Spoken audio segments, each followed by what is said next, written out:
раҳбарияти комиссияи олии аттестатсионӣ шаҳр дод, ки чаро мансабдорони тоҷик бе иҷозаи президент наметавонанд рисолаи илмӣ ҳимоя кунанд.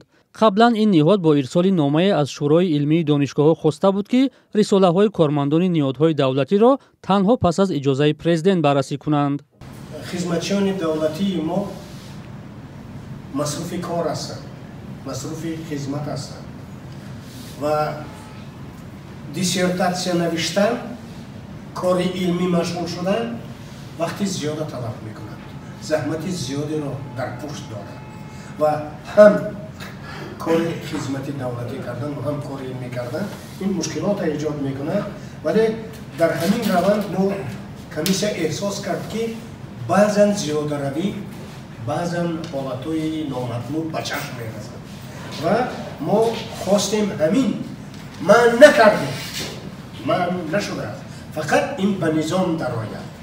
чунин расмиёт баъди он сурат гирифт, ки пойгоҳи мустақили Дисернет чандин мансабдори тоҷикро ба плагиат ё рӯйбардор кардани осори олимони дигар муттаҳам кард, ҳарчанд баъзе аз онҳо иттиҳомро напазируфтанд.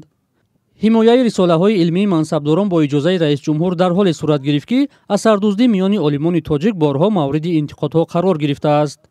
дар комиссияи олии аттестатсионӣ гуфтанд, дар 6 моҳи имсол 10 ҳолати асардуздиро сабт карданд, вале масъалае, ки ҳоло онҳоро бештар нигарон кардааст, дигар чиз аст. дигар чизе, ки ба чашм мерасад, бояд мо аз ин камбудӣ ҳарчи тезтар бояд халос шавем дар таъсис додани шӯроҳои диссертатсионӣ.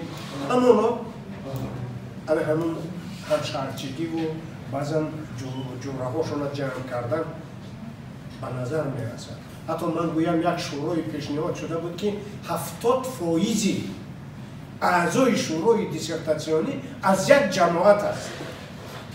ман албатта намекушоям, лекин мутаассифона ҳамин раванд ба чашм мерасад.